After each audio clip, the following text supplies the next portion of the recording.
እናነሳለን። ከዛ በተጨማሪም ፋኖ ያንን አስመልክቶ የሰጠው ምላሽ አለ። የኦሮሞ ነጻነት ሰራዊትም እንደዚሁ ለአሜሪካ መንግስት ጥሪ ምላሽ ሰጥቷል። ሁለቱንም መግለጫዎችን እንመለከታለን። ግን እንደው ትንግርቱ መግለጫዎቹ መጀመሪያ ምን ነበሩ? መጀመሪያ ምን ወጣ? ከዛ በኋላ ተስተካክሎ የወጣውስ ምንድነው? መልካም እንግዲህ መሳይ ሁለት መግለጫዎች ናቸው የወጡት። ብዙዎቻችንን ያስገረመ ነው። በነገራችን ላይ በቅርብ ጊዜያቶች ውስጥ ኤምባሲው በእንደዚህ አይነት መግለጫዎችን ከሰጠ በኋላ የሪትራክት ሲያደርግ ወይንም የሰጠውን መግለጫ መልሶ ሲያነሳ የታየበት ሁኔታ አልነበረም። ኢትዮጵያ ውስጥ እንደምታውቀው በጣም አፋኝና አምባገነን ስርዓት ነው ያለው። ኢትዮጵያ ውስጥ ያሉ ተራ የኢትዮጵያ ዜጎች የሚጽፉትን ነገር በከፍተኛ ደረጃ ሳንሱርም ስላለ ነጻነት ተሰምቷቸው ሐሳባቸውን የሚገልጹበት እድል በሌለበት ሁኔታ ውስጥ ሰዎች ሐሳባቸውን በሚሰጡበት ጊዜ ከሰጡ በኋላ ሐሳባቸውን ወይንም አስተያየታቸውን ከጻፉ በኋላ የጻፉትን ነገር ማንሳት በጣም የተለመደ ነገር ነው። ተቋማት መግለጫ ካወጡ በኋላ መግለጫዎቻቸውን ያነሳሉ። ግለሰቦች ሐሳባቸውን ከገለጹ በኋላ ሐሳቦቻቸውን መልሰው ሲያነሱ እናውቃለን ማለት ነው። ግን በኤምባሲ በኩል እንደዚህ አይነት መግለጫ ከተሰጠ በኋላ መልሶ ያንን መግለጫ በተወሰነ መልኩ እንግዲህ ቀይሮ እንደው ለውጡም ቀላል የሚባል ለውጥ አይደለም። በነገራችን ላይ እነዛን ማድረግ የተለመደ አይደለም። ስለዚህ አነጋጋሪነቱ ከዚህ የመነጨ ይመስለኛል። በምን ምክንያት? በተለይ ደግሞ የመጀመሪያው መግለጫ አንድምታ ምንድነው? ለምን መጀመሪያ መግለጫ ወጣ? በኋላ ላይ መግለጫውን ለመሰረዝ የነበረው ምክንያት ወይንም የተሰጠው ምክንያት ምንድነው የሚለው ነው አነጋጋሪነቱን የጨመረው። ብዙ ሰዎች የመጀመሪያ ለምሳሌ ተቋማት ቢሆኑ ይሄንን መግለጫ መጀመሪያ ላይ አውጥተው ከዛ በኋላ መግለጫቸውን እንዲያነሱ የተደረገው በአገዛዙ ጫና እንደሆነ በቀጥታ መናገር እንችላለን። ለምሳሌ መስሪያ ቤቶች መግለጫ አውጥተው ከዚህ በፊት እንደምታስታውሰው ዩኒቨርሲቲዎች መግለጫዎቻቸውን እንዲያነሱ ሲደረግ ታስታውሳለህ በጣም በርካታ ጊዜ።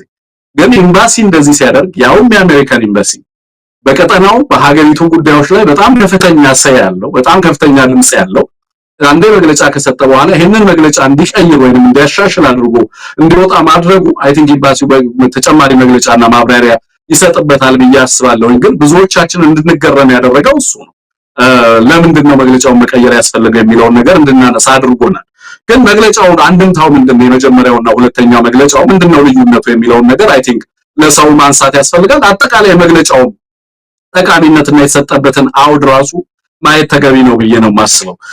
ይሄን መግለጫ ለምን በዚህ ወቅት መስጠት እንደተፈለገ አንደኛ ተጨባጭ ነገር የለም። ለምሳሌ ምንን አስመልክቶ ነው የአሜሪካ ኤምባሲ ይሄንን ያወጣው? ለምሳሌ ኢትዮጵያ ውስጥ ያሉ ግጭቶች እንደቀጠሉ ይታወቃል በሚል ነው የሚጀምረው።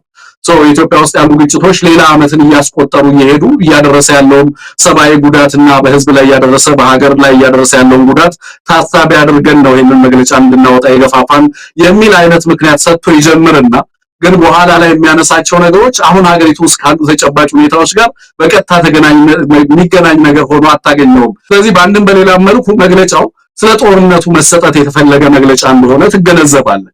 ግን እንደዛም ሆኖ መግለጫውን አጠቃላይ ይዘቱን ስታየው የመግለጫ የተሰጠበት ሁኔታ ኢትዮጵያ ውስጥ ያለውን ሁኔታ በትክክል ኤምባሲው እንደዚህ ነው ወይ የሚገመግመው የሚለውን ነገር እንድንጠይቅ ያጭራል። ማለት በእርግጥ እንደዚህ ነው ወይ የሚረዱት? ለበርካታ ጊዜ በፋኖ የሚተዳደሩ አካባቢዎች ላይ ፍጹም ሰላም እንዳለ ነው የምናውቀው። አገዛዙ የሚቆጣጠርባቸው አካባቢዎች ያውም ከተማዎች በርካታ ህዝቦች የሚኖሩባቸው አካባቢዎች ላይ ምንም ኃላፊነት በማይሰማው መልኩ ከባድ መሳሪያዎችን ድሮኖችን በመጠቀም ገበያ ማዕከላትን የሃይማኖት ተቋማትን በማውደም አገዛዙ ነው ጥፋትን የሚፈጽመው። አዲስ አበባ ከተማና አዲስ አበባ ዙሪያ ራሳቸው አምባሳደር ማሲንጋ ከዚህ በፊት በሰጡት መግለጫ ላይ ከንጦጦ መልስ ያለውን አካባቢ አገዛዙ እንደማይቆጣጠር እናውቃለን ያሉት ራሳቸው ናቸው። ምን ማለት ነው? አፈናው የሰዎችን በኃይል ማገት እንደዚህ አይነት እንቅስቃሴዎች ሙሉ ለሙሉ አገዛዙ በሚቆጣጠራቸው በሚላቸው አካባቢዎች ናቸው። አክቹሊ እንደዚህ አይነት የሴኩሪቲ ፌለሮች ያሉበትና በዋናነት የህዝብ ሰላምና ደህንነት እንዲናጋ የሆነባቸው ሁኔታዎች ማለት ነው። ከዚህ አንፃር እንደዚህ አይነት ኢኩቫለንሶችን ማምጣት ሁሉም ኃይሎች እንደዚህ አይነት ተግባር ውስጥ እንድትሳተፉ አድርጎ ማቅረብ በትክክል ያለውን ሁኔታ በትክክል የሚገልጽ ሆኖ አላገኘሁትም። ላለፈውን ጥሪ ስትመለከት ለምሳሌ ለፋኖች የተደረገው ጥሪ መጀመሪያ ላይ ሪያሊስቲክ የሆነ ኦብጀክቲቭ ይዛችሁ የሚል ነው። ምንድነው ሪያሊስቲክ ኦብጀክቲቭ? ለአምባሳደሩ ተጨባጭ የሆነ ዓላማን ተጨባጭ የሆኑ ግቦችን አስቀምጡልን በዝርዝር የሚል ነው። በተደጋጋሚ ፋኖች በሚያወጧቸው መግለጫዎች የአማራ ህዝብ የተጋረጠበትን የህልውና አደጋ የፍትህና የርትዕ ጥያቄዎችን በግልጽ አስቀምጠዋል። ይሄ ጦርነት በአማራ ህዝብ ላይ ባገዛዙ ኢምፖዝ የተደረገ እንጂ የአማራ ህዝብ የጀመረው ጦርነት አይደለም። መሳይ እንደምታውቀው የአማራ ህዝብ ራሱን ከጥፋት እየተከላከለ ያለ ህዝብ ነው። ራሱን ከጥቃት እየተከላከለ ያለ ህዝብ ነው። ከዚህ አንፃር ሪያሊስቲክ የሆነ የሚባለው በአምባሳደሩ መልከታ ምን አይነት ግብ ነው? ህዝባችንን ከጥፋት መታደግ ነው ግቡ። የዚህ ህልውና ትግል ለህዝባችን ፍትህ ማምጣት፣ ህዝባችንን ከሞት ከግድያ ከመፈናቀል ከስደት መታደግ ነው። ሀገር አልባነት በህዝባችንና የህዝባችን አደጋ ሆኗል። ያንን ሀገር አልባነትና የሀገር አልባነት ስጋት መቀልበስ ነው። መዋቅራዊ ጥቃቶችን ትርክቶችን ማስተካከል ነው። እነዚህ ሁሉ ደግሞ ይሄን አደጋ የደቀነው አገዛዝ ባለበት ሁኔታ የሚሳኩ አይደሉም። ኢትዮጵያ ውስጥ እንዲኖር የምንፈልገው የሽግግር ፍትህና የሽግግር ዴሞክራሲ በዋናነት ይሄ አገዛዝ ባለበት ሊሳካ አይችልም። ለምሳሌ ኦኤልኤ ቅድም ያወጣውን መግለጫ ስታነሳልኝ ነበር። ሙሉ ለሙሉ ሰላምን አስመልክቶና አገዛዙን አስመልክቶ ያስቀመጠውን ነገር ስትመለከት ይሄን አገዛዝ ይዞ ስለ ሰላም ማውራት አይቻልም። ይሄ አገዛዝ ስለ ሰላም አወራ ማለት ዝም በሉ ልጨፍጭፋችሁ እያለ ነው ማለት ነው። አልያም ደግሞ ይሄ አገዛዝ ስለ ሰላም አወራ ማለት ለጦርነት እና ፍጹም ጦርነት እስካውጅባችሁ ድረስ የመዘጋጃ ጊዜ ስጡኝ ማለት ነው። አልያም ደግሞ ለምዕራባውያን ገንዘብ እንድትሰጡኝ የግድ ሰላም የሚለውን ነገር መናገር አለብኝ እያለን ነው ማለት ነው። ከዚህ ውጭ የተለየ ትርጉም አይሰጠውም። ይሄ አገዛዝ ስለ ሰላም ሲያወራ በተግባር ምን ሲያደርግ እንደሚውል የምናየው ስለሆነ ማለት ነው። ማዳን እየተከላከለ ያለ የፋኖና የኦሮሞ ነጻነት ሰራዊት ምላሽ በተመለከተ እንመለስበታለን። አንድ የመጀመሪያው መግለጫ ላይ የአገዛዙን የድሮን ጥቃት እርምጃ የአሜሪካ መንግስት በግልጽ ነው ያወገዘው፣ እንዲቆምም የጠየቀው። ይሄ ዛሬ ያገዛዙን መንደር አካባቢ ያለውን ጎራ በጣም ሲያናድ ሲያበሳጭ የዋለ ጉዳይ ነው። እንዴት አሜሪካ በዚህ ደረጃ በአብይ አህመድ አገዛዝ ላይ እንዲህ አይነት ክስ ይዛ ትመጣለችም በሚል ማስተካከያ እንድታረግ በዚህም በግራ በቀኝም ከፍተኛው ተቃውሞ ሲያሰሙ ነው ያሉት። ምናልባት ለምን እንደተቀየረ ግልጽ የሆነ ነገር ባንሰማም መገመት እንችላለን ወይ? አሜሪካን በመታከል ሀገር ለምሳሌ ሰሞኑን አንድ የኢትዮጵያ አምባሳደር ያፎ ለምታይሁን ወይም ያቋም ጉዳዩን ባልታወቀ መልኩ ፓኪስታንን የሚወቅስ ለህንድ ድጋፍ የሚሰጥ ቃለ መጠይቅ ሰጥተው ነበር። በዛ ደረጃ አምባሳደሩ የግላቸው አስተያየት ይሁን የኢትዮጵያ መንግስት ወይም የአብይ አህመድ አገዛዝ አቋም ይሁን በግልጽ ባልሆነበት መልኩ ያንን ቃለ መጠይቅ ሰጥተዋል። አምባሳደር ማሲንጋ ይሄን መግለጫ የሰጡት ከግላቸው ተነስቶ እንዳልሆነ የግላቸው አቋም እንዳልሆነ ይታወቃል። በውጭ ጉዳይ ሚኒስቴር ደረጃ የተያዘ አቋም ነው። ይህንን አቋም በአንድ ሰዓት ውስጥ ተለውጦ ይሄ አንቀጽ በተለይም የኢትዮጵያ መንግስት የሚወቀስበት አንቀጽ እንዲወጣ የተደረገበት ምክንያት ምን ሊሆን ይችላል? ነው ትንግርቱ ብዙዎቻችንን የሚያስደነግጠን ነገር በነገራችን ላይ እሱ ነው። ሁለት ምክንያት ነው ሊሆን የሚችለው አይደለም። ተገማቹ ምክንያት ሁለት ነው። አንደኛው ምክንያት ወይ መግለጫው ስህተት ነው። ሁለተኛው ምክንያት በኤክስተርናል ጫና ወይንም ደግሞ አምባሳደሩ ላይ በመጣ ተጨማሪ ጫና ወይንም የውጭ ጫና በኢትዮጵያ መንግስት የደረሰ ጫና እና ለዛ ሸብረክ ብለዋል ማለት ነው አምባሳደሩ ወይስ የአሜሪካ የውጭ ጉዳይ መስሪያ ቤት? ምክንያቱም አምባሳደሩ በግላቸው የሚያደርጉት ነገር የለም። የተቋም ስራ ነው የሚሰሩት፣ የግላቸው አይደለም። ልክ ነው። እሳቸው የሚያወጡት ማንኛውም ነገር የአሜሪካ መንግስትን ሪፕሬዘንት የሚያደርግ ነው። የመንግስቱ አቋም ተደርጎ ሊወሰድ የሚችል ነው። ምንም ጥያቄ የለውም። መሳይ ግን እናስቀምጠል የምንችለው ሁለት ምክንያት ነው።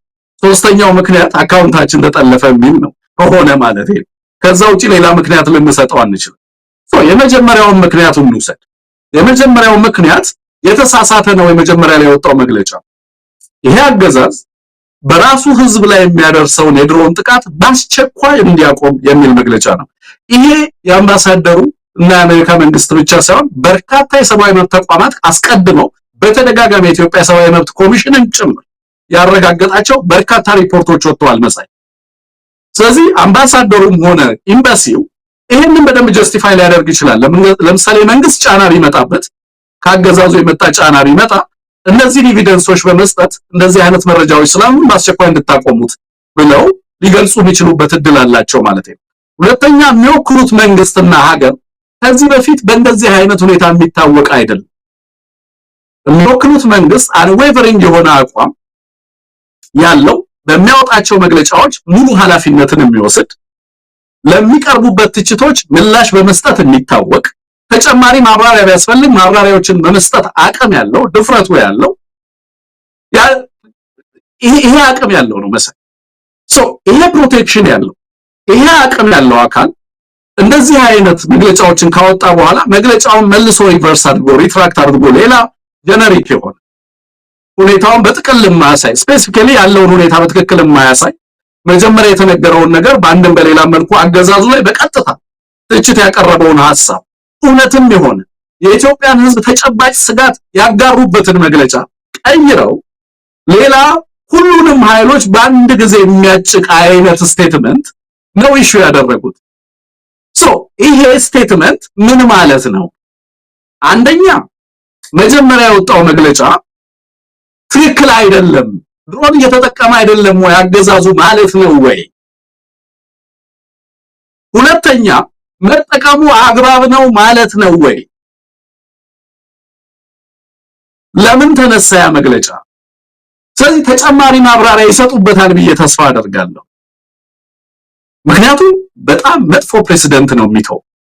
የአሜሪካን ኤምባሲ የሚኖሩ አምባሳደርና ኤምባሲው እንደዚህ አይነት ጽሁፎችን ሪትራክት ካደረገ በተለይ ደግሞ ይሄ የሆነው በኢትዮጵያ መንግስትና አገዛዙ ጫና ከሆነ የኢትዮጵያ ሕዝብ በምን አይነት ሁኔታ ውስጥ እንዳለ መገንዘብ ያስችላል። ለሕዝብ የሚያስተላልፈው መልእክት ምንድን? ለሌሎች ሀገራት የሚያስተላልፈው መልእክት ምንድን? ሕዝቡ ይሄንን አገዛዝ ለዲሞክራሲ፣ ለፍትህ እና ለተሻለ ስርዓት፣ ለእኩልነት የሚደረገውን ትግል የሚያደርገው የኢትዮጵያ ሕዝብ ያለምንም ጥበቃ በከባድ ወታደራዊ አፈና ውስጥ ያለ ሕዝብ እሳቸው ይሄንን ስቴትመንት ከቀየሩ ኤምባሲው ይሄንን ስቴትመንት ከቀየረ በአፈናና በጫና ከሆነ አፈና አይኖርባቸውም ግልጽ ነው፣ ግን ደግሞ በጫና ከሆነ ሌላ ትርጉም ይሰጣል። ለኢትዮጵያ ሕዝብ የሚሰጠው ትርጉም ሌሎች ኃይሎችም በዚህ ቢበረታቱ ስለዚህ አሜሪካ መንግስት የሚያወጣቸውን መግለጫዎች ኒጎሽብል ነው ብለን እንድናስብ እንገደዳለን ማለት ነው። ምናልባት ትንግርቱ የአሁን የአብይ አህመድ አገዛዝ ያለበት ቁመና እንግዲህ አሜሪካውያን ምስራቅ አፍሪካ ላይ ትርምስ እንዲፈጠር ከቁጥጥር ውጪ እንዲወጣ አይፈልጉም። አብይም ባይደግፉትም እንኳን ለጊዜው ኢትዮጵያ ውስጥ ካሉት ኃይሎች አንፃር እንደው ለተወሰነ ቀናትም ቢሆን መረጋጋትን ይዞ ሊቀጥል ይችላል ብለው አሁን መደናበር ውስጥ ያለ አገዛዝ ነው። ብዙ ነገር ከጁ እየወጣ ነው። ትንሽ ነገር ያስደነግጠዋል። እነሱም ባለፈው የገመቱት አለ ለዜጎቻቸው ያስተላለፉት መልእክት ላይ። ስለዚህ ይሄንን አገዛዝ እንዲህ አይነት ዱላ፣ እንዲህ አይነት ወቀሳ፣ እንዲህ አይነት ክስ የምናመጣበት ከሆነ ድንገት ሸብረክ ይላል። ያ ደግሞ ሳንዘጋጅ ያ ነገር ከሆነ ጣጣው ለኛም ጭምር ነው ብለው እንደው በዛች ጊዜ ላይ ይሄንን ከአብይ አህመድም አገዛዝ ያው ተቃውሞ እንደሚመጣባቸው እንገምታለን። ያ ተጨምሮ ይህንን መግለጫ አስበውታል፣ ቀይሮ ደግሞ በዚህ መልኩ አምጥተውታል ብሎስ መገመት አይቻልም? እንግዲህ በዋናነት የሚወስነው ኢትዮጵያ ውስጥ ያለውን ለውጥ የኢትዮጵያ ሕዝብ ፍላጎት ነው። የኢትዮጵያ ሕዝብ የሚፈልገው ነው የሚሆን። ይሄ አገዛዝ የሚፈልገው አይደለም እንዲሆን የሚፈልገው ወይንም ሌሎች ኃይሎች የሚፈልጉት አይደለም ኢትዮጵያ ላይ የሚሆነው። ለኢትዮጵያ ሕዝብ ምግብ ሊሆንለት አይችልም ይሄ አገዛዝ። ለኢትዮጵያ ሕዝብ ሰላም ሊያመጣለት አልቻለም ይሄ አገዛዝ። ስለዚህ የሕዝቡ ፍላጎት እኛ ፈለግነውም አልፈለግነውም ዛሬም ሆነ ነገ ለውጥን ከፈለገ ኢትዮጵያ ሕዝብ ያንን ለውጥ ማሳካት የሚችልበት እድል አለ ማለት ነው። ስለዚህ እነሱ ስቴትመንት ኢሹ ስላደረጉና ስላላደረጉ አይደለም፣ እንደውም በዋናነት ለሕዝብ ለዲሞክራሲና ለተሻለ ሰላም በአገሪቷ እንዲመጣ ያላቸውን ስትራቴጂክ ኢንትረስት በዛው ሊጠበቅ ስለሚችል በቀጠናው ላይ ከዚ የኢትዮጵያ ሰላም የአሜሪካ ፍላጎት እንደሆነ አውቃለሁ። በቀጠናው ላይ ያለው የኢትዮጵያ ሰላም ማለት ምን ያህል ስትራቴጂክ ጥቅም እንዳለው ጂኦፖለቲካሊ ሁላችንም የምንገነዘበው ነው። ግን እነሱ ይሄንን ስቴትመንት ስላወጡና ስላላወጡ በአገዛዙ ላይ የሚደርስ የተለየ ጫና አለ ብሎ ማሰብ ትክክል ነው ብዬ አላስብም። ግን በተለየ መልኩ መሳይ ምንድነው እንዳልከው እንደዚህ አይነት መግለጫዎች መጀመሪያ ላይ በተለይ ያወጡት መግለጫ በህዝብ ላይ እየደረሰ ያለውን ሁኔታ በቀጥታ ኮንፍሮንት ማድረግ መፈለጋቸው፣ ያለውን ሁኔታ መግለጽ መፈለጋቸው በተጨባጭም ለኢትዮጵያ ህዝብ ያላቸውን አሜሪካዎች ለሰብአዊ መብት ያላቸው ለሰብአዊ መብት ጥበቃ ከዚህ በፊት እናውቅባትን እናውቃለን። እንግዲህ በዚህ ፕሪንሲፕል ናቸው ለሰብአዊ መብት ጥበቃ ያላቸውን አቋም እናውቃለን ከዚህ በፊትም። ከዚህ አንፃር ያወጡት መጀመሪያ ላይ የገለጹት ስቴትመንት በትክክል የአሜሪካን መንግስትና የአሜሪካን መንግስት ባህሪ ይገልጻል ብለን የምናስበው እንደውም በተቃራኒው ከዚህ ሸብረክ ብለው ሌላ የተለየ ቬግ ስቴትመንት ማውጣታቸው ህዝቡ በሌላ መንገድ እንዲረዳቸው ሀገራት ይህንን መግለጫ የተመለከቱ ቀጠናው ላይ ያሉ ሀገራትም እንደዚህ የሚያደርጉ ከሆነ ስለዚህ አንተ እንዳልከው በአንድም በሌላ መልኩ የሚያወጡት ስቴትመንት ላይ ሁላችንም ኮንፍሮንት እናደርጋቸው እያሉ ሌሎች ሀገራትም በዚህ መንገድ ከመንግስቱ በተቃራኒ ቆሙ የአሜሪካ መንግስት ለሚያወጣው መግለጫ ቁብ የማይሰጡ አገዛዞች እየሆኑ ሊሄዱ የሚችሉበት እድል ይበረታ ነው ወይንም ያደገ ከፍ ያለ ነው የሚሆነው ብዬ ነው ማስበው መሳይ። ከዚህ አንፃር አንተ እንዳልከው በቀጥታ የአብይ አህመድ ስርዓት ላይ ከፍተኛ ጫና ያሳድራል። ከጠበቅነው ከገመትነው ጊዜ በፈጠነ መልኩ አገዛዙ ሙሉ ለሙሉ እንዲወድቅ ያደርጋል ከሚል ሐሳባቸውን ቀይሯል የሚለው ነገር እንግዲህ እነሱ ሐሳብና አስተያየት እስኪሰጡበት ድረስ እኛ ልንገምት ነው የምንችለው። እኔ በዛ ምክንያት ነው የሚለውን ለመቀበል እቸገራለሁ። እኔ መግለጫውን ከማውጣቱ በላይ ከባዱ መግለጫውን መቀየሩ ነው ብዬ ነው ማም ለመቀየሩ መስጠት የሚቻል ምክንያት የለም በኤምባሲው በኩል። ለማውጣቱ ግን መጀመሪያ ላይ ድሮን ስትራይክን በተመለከተ ላወጡት ስቴትመንት ግን በርካታ ኤቪደንሶችን ጀነሬት ማድረግ ይችላሉ። አሳማኝ የሆኑ ምክንያቶችን መደርደር ይችላሉ። አገዛዙን እያደረገ ያላቸውን የድሮን ጥቃቶች በጣም ተጨባጭ የሆኑ በጣም በርካታ ሲቪሊያኖችን ታርጌት ያደረጉ በጣም ብዙ ሪፖርቶች ስላሉ እሱን በማጋራት ይሄንን ስቴትመንታቸውን አቋማቸውን ማጽናት የሚችሉበት እድል ነበር ብዬ ነው ማስበው። አሁን ያደረጉት ነገር ትግርቱ ይሄ የአሜሪካ መግለጫ በርግጥ የአሜሪካ አቋምን በራሱ ከመግለጫውም ተረተናል። የፋኖን ትግል እንዴት እንደተረዱት የአማራ ህዝብ ትግል ያው የተጨበጠ አቋም ይዛችሁ ነው ብለውም ሲገልጹ ምናልባት እስካው የሚደረገውንም ትግል እውቅና አልሰጡም ወይ? በዚህ ደረጃ የአማራ ህዝብ ዋጋ እየከፈለ እያየን እኮ ነው። የሚመላለሱት ወደ ትግራይ ነው። የሌሎች የአውሮፓ አምባሳደሮችም በአማራ ህዝብ ላይ የደረሰውን ነገር ይህን ያህል ትኩረት እንዳልሰጡ ባለፉት 2 ዓመታት አይተናል። ሚዲያዎችም ጭምር ትግራይ ካለው የአማራ ህዝብ ከሚደርስበት አንፃር ስንመለከት አንዳንድ ጊዜ ማወዳደር በርግጥ ከባድ ቢሆንም በዚህ ደረጃ ትኩረት መንፈግ ግን የጤና አይደለም ብለው የዚህ የምዕራብ ሀገራትን አቋም የሚወክሱ የአማራ ተወላጆችም ሌሎች ኢትዮጵያኖችም አሉ። ሆነም ቀረም ግን ፋኖም ኦላም መልስ ሰጥተዋል። መልሶቹን እንዴት አየ? ፋኖ በዚህ ደረጃ ዲፕሎማሲ ላይ በጣም ደካማ ነው። ከአውደ ውጊያና ከዚህ ከወታደራዊ እንቅስቃሴው ባሻገር እነ አሜሪካንን ጨምሮ ትርጉም ያለው ለውጥ ማምጣት የሚችሉ ሀገራት ላይ ብዙም ዲፕሎማሲ መስራት አልቻለም ፋኖ። አሁን ግን ዛሬ የወሰደው እርምጃ በጣም የሚደነቅ ነው። አንደኛ ስለምን እንደሚታገል በግልጽ በሚገባቸው ቋንቋ ማስተላለፉ፣ ሁለተኛ ደግሞ ቅድመ ሁኔታ ያለው ወደፊት የሆነ ነገር እንኳን ቢኖር ቅድመ ሁኔታዎቹ ምን እንደሆነ በግልጽ ያስቀመጠበት በመሆኑ ፋኖ በፖለቲካም የተሻለ አቅም እንዳለው ያሳየበት መግለጫ ነው ተብሏል። እንዴት አየው? የኦላም ተመሳሳይ ነው። የኦሮሞ ነጻነት ሰራዊትም ቀደም ሲል አንተም በዝርዝር አስቀምጠዋል። ከአብይ አህመድ ጋር የሚደረግ የሰላም ድርድር ከንቱ ልፋት ነው። ሰውየው ሰላምን የሚረዳበት መንገድ ሌላ ነው። ለሱ ሰላም ማለት በኃይል ሰዎችን በፍርሃት ቆፈን ውስጥ አስቀምጦ ጸጥ ማሰኘት ነው ለሱ ሰላም። ያ በሆነበት ሁኔታ የምናደርገው የሰላም ድርድር ውጤት የለውም። ይልቅስ ይሄን አድርጉ ብሎ የኦሮሞ ነጻነት ሰራዊትም ቅድመ ሁኔታዎችን አስቀምጧል። እንዴት አየው ግን? በተለይ ፋኖ በዝርዝር የተቀመጠ አብይ አህመድ ይፈጽሟል ብለን ልንጠብቅ የማንችላቸውን ነገሮች ነው፣ ግን በትክክል መሆን ያለባቸው ነው በዝርዝር ያስቀመጠው። በነገራችን ላይ ግፍ እየደረሰበት የአማራ ህዝብ እንደ ጨቋኝ ነበር ትርክቱ ሲነገር የነበረው ትርክ። የህልውና አደጋ ገጥሞኛል፣ በጣም በርካታ ህዝብ እያለቀብን ነው፣ እየተፈናቀልን ነው፣ ህዝብ ረሃብ እየተጎዳ ነው፣ እየተወረርን ነው፣ ጦርነት ታውጆብናል፣ ከተሞቹ ይነዳሉ፣ ህዝቡ ይፈናቀላል እያልን እየተናገርን ኦኬ ሀገሪቱ ውስጥ ያለው መሰረታዊ ትርክት ግን ተስፋፊ ኃይል መጣብህ፣ ጨቋኝ ኃይል መጣብህ፣ ገዳ ኃይል መጣብህ፣ አሃዳዊ ስርዓት ሊጫንብህ ነው፣ ጸረ ፌደራሊስት የሆነ ኃይል ሊመጣብህ ነው፣ የቋንቋን የሃይማኖትንና የህዝብን ብዝሃነት ወይንም የብሔር ብዝሃነትን የማያከብር ኃይል እየመጣብህ ነው ሲባል ነበር የነበረው ትርክቱ መሰል በጣም ለረጅም ጊዜ ማለት ነው። ይሄ በዲፕሎማሲው ዘርፍና ለሌሎች ሀገራት የተሸጠውን ስቶሪ የማያካትትም ቢመስለው ሰው አለ። አብዛኞቹ የዲፕሎማቲክ ተቋማት ላለፉት በርካታ ዓመታት ይሸጡ የነበረው ትርክት ይሄ የኢትዮጵያን የችግር መሰረት የሚያደርጉ የፌደራሊዝም ስርዓቱ መሰረት ችግር አድርገው የሚያቀርቡ የጸረ ምዕራባውያን ትርክት ባለቤት አድርገው የሚያመጡት ኃይል የኢትዮጵያን ታሪክ ሁላ በመክሰስ በነገራችን በዚህ ሂደት ውስጥ በዋናነት የአማራን ህዝብ ተጠያቂ አድርጎ ለማቅረብ የሚሰሩ ስራዎች በጣም በርካታ ነበሩ። የተቀየረ አይደለም። የሚገርምህ ነገር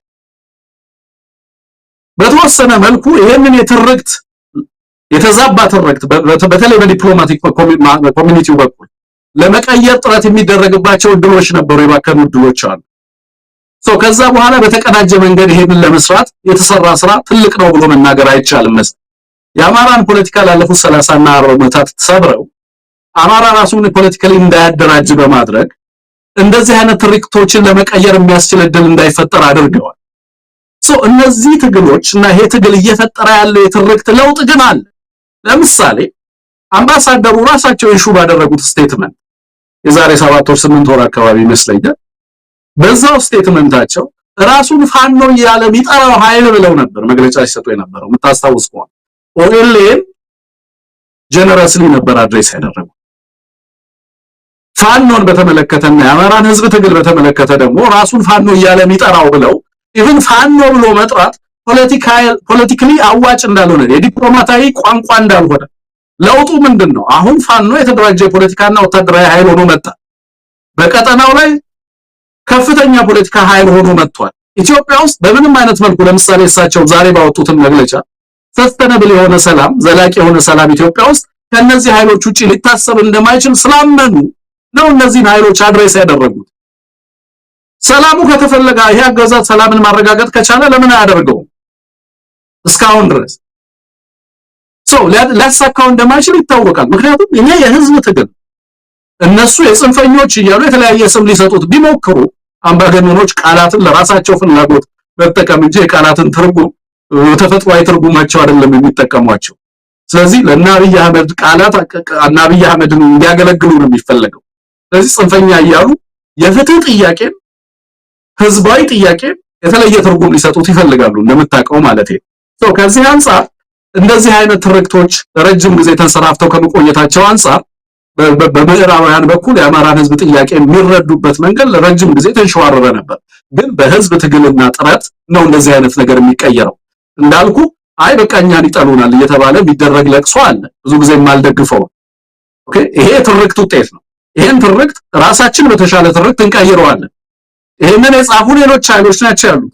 ይሄንን ቀይሮ መጻፍና እውነተኛውን ነገር ማስረዳት በህዝባችን ላይ የተጋረጠውን አደጋ ማሳየት ነው። ኢትዮጵያም ህዝብ በአማራም ህዝብ ላይ ያለውን ችግር የገጠመውን ፈተና በትክክል ተንትኖ ማስረዳት የሚጠበቅ ነው ብዬ ነው ማስበው። ያንን በማድረግ ለውጥ እየመጣ እንዳለ ግን እያየን ጎረቤት ሀገራት ላይ በቀጠናው ላይ በዓለም አቀፉ ማህበረሰብ ዘንድ ይሄ ትግል እንዴት እየተወሰደ እንደሆነ የዛሬውን መግለጫ ማሳያ ነው ብዬ ነው የምወስደው።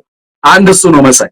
ሌላኛው ፋኖ የሰጠውን ምላሽ በተመለከተ ሌላኛው የትርክት ስህተት ብዬ የማስበው ፋኖዎች ከዚህ በፊት ፖለቲካሊ ስማርት አይደሉም የሚባል ነገር አለ።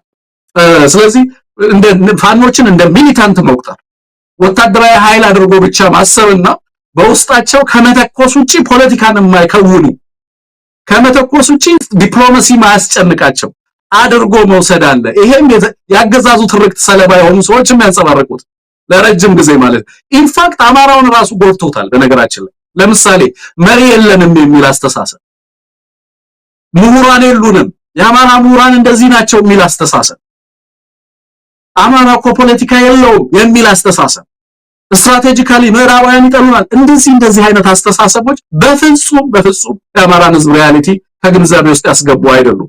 አሁን ያለው የፋኖ ትግል በነገራችን ላይ እኔ እንኳን የማውቃቸው ጓደኞቼ ስትራቴጂስቶች ናቸው፣ ፖሊሲ አድቫይዘሮች ናቸው፣ ሊቃን ናቸው። የዩኒቨርሲቲ ስራዎቻቸውን ትተው የገቡ አውቃለሁ።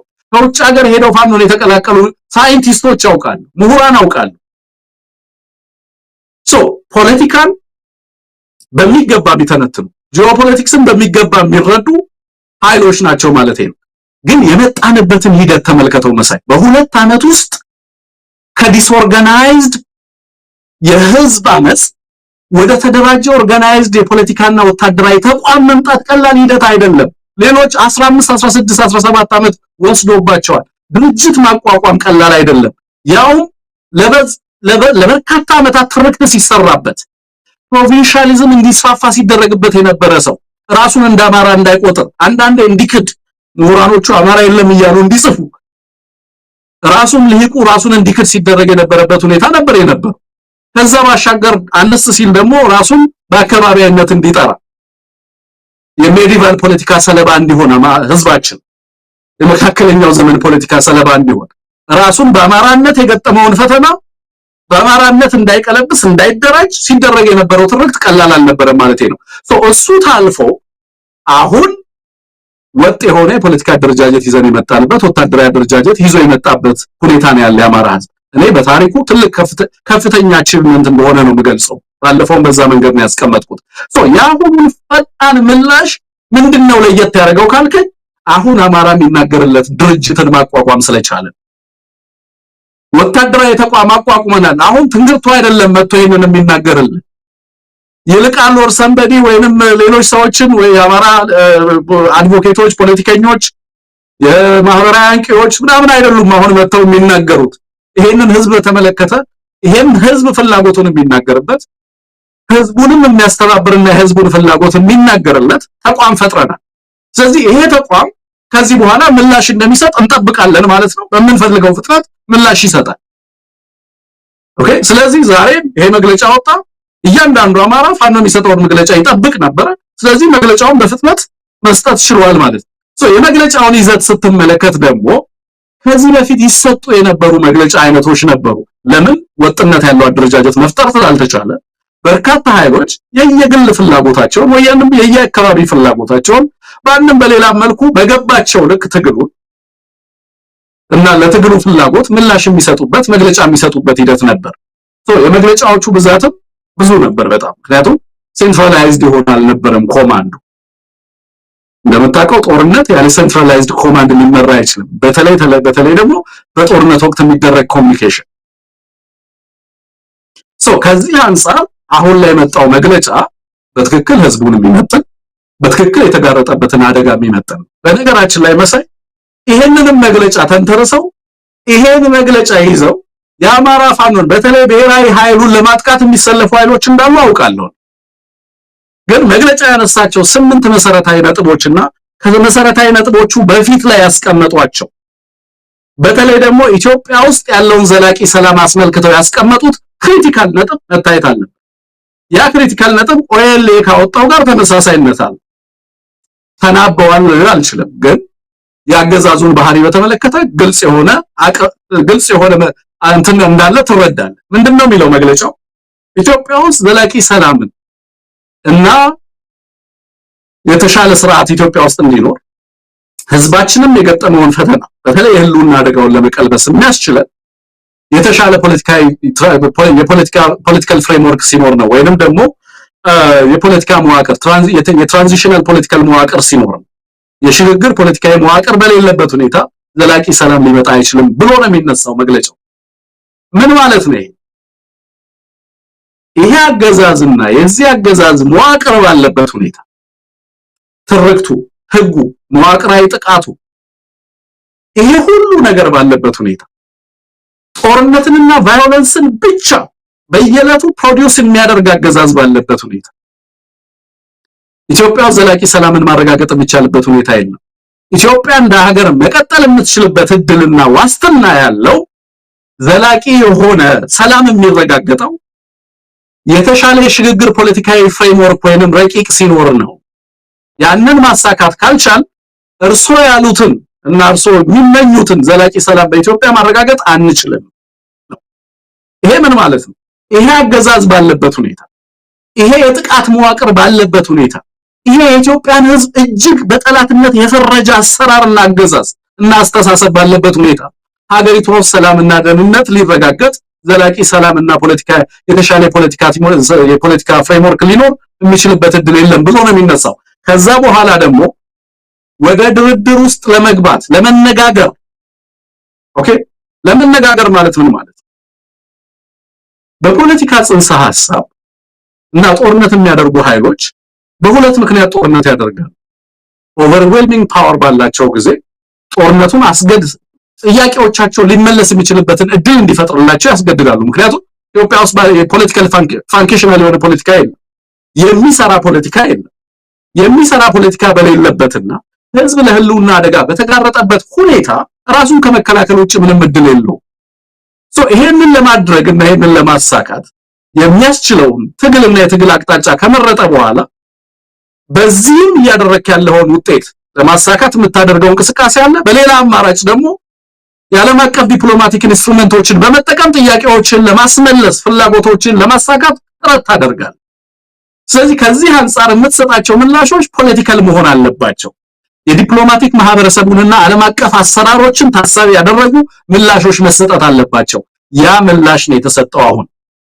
ስለዚህ ይሄ በመልከተው ምናልባት ትንግርቱ በዝርዝር ለመመልከት ያህል መግለጫው እንደተባለው በብዙዎች ዘንድ በስፋት እየተነሳ ያለበት አንድም ፋኖ ከወታደራዊ ጉዳዮች ባሻገር እንደዚህ አይነት ላይ ብዙም የጠነከረ ቁመና የለም የሚለው ትችት በርካታ ምሁራንም እኛም ጋር እየቀረቡ የታለ የፋኖ ማኒፌስቶ ፋኖ ስለ ኢትዮጵያ ፋኖ ስለ አጠቃላይ ሁኔታ ምንድነው የሚለው ግልጽ የሆነ ነገር የለውም ለሚሉ በእርግጥ ምላሽ የተሰጠበትም ነው ብሎ መውሰድ ይቻላል። ግን ይሄ ቅድመ ሁኔታዎችን አስቀምጧል። በተለይ ለአብይ አህመድ አገዛዝ የሚተናነቀው ሊፈጽመው እንደማይችል የሚታወቁ ቅድመ ሁኔታዎች ናቸው የመጡት። ምን ማለት ነው? ይሄ ምንድነው? እንዳይበላ ግፋው እንዳያማ ጥራው አይነት ነው ወይስ እንደተባለውም ፋኖ አልደራደርም የሚለውን አቋሙን ትቶ እንደራደራለን ግን በእንደዚህ አይነት ቅድመ ሁኔታዎች ነው ብሎ ያስቀመጠው ጊዜ መግዣ ነው ወይ? እንዴት አየኸው? በእርግጥ ጥበብ የተሞላበት ነው፣ ግን በፍጹም የአብይ አህመድ አገዛዝ ሊቀበለው የሚችላቸው አይደሉም ማለት እንችላለን። በፖለቲካ ልደራደርም አይባልም። የተቀመጠው የድርድር ጥሪ አይደለም። በነገራችን ላይ በጣም መሰረታዊ ነገር ነው እዚህ ጋር ይሄንን ማስቀመጥ የተቀመጠው አገዛዙ በእርግጥም ለዘለቄታዊ ሰላምና የህዝብን ጥያቄ ለመፍታት ኮሚትመንት ካለው እነዛን ኮሚትመንቶች የምንለካባቸው 8 ነጥቦች አሉ ብሎ ነው ፋኖ ያስቀመጠው። ለዛ ዝግጁ መሆኑን የምናረጋግጠው በወሬ አይደለም። እዚህም እየሄደ ሰላም እያለ ቢዘፍን የሰላም እናቶች፣ የሰላም አምባሳደሮች፣ የሰላም ሚኒስትር፣ የሰላም መጽሐፍ ምንም ነገር ሊያደርግ ይችላል። ሰላም እያለ በተጨባጭ ሰላምን የሚያመለክቱ አንዳቸውንም ኮሚትመንቶች አድርጎ አያውቅም። እስር አልቆመም፣ ረሃብ አልቆመም፣ የድሮን ጥቃት አልቆመም፣ አፈና አልቆመም፣ በማንነት መታሰር አልቆመም፣ መገደል አልቆመም፣ መዘረፍ አልቆመም፣ ንቀት አልቆመም።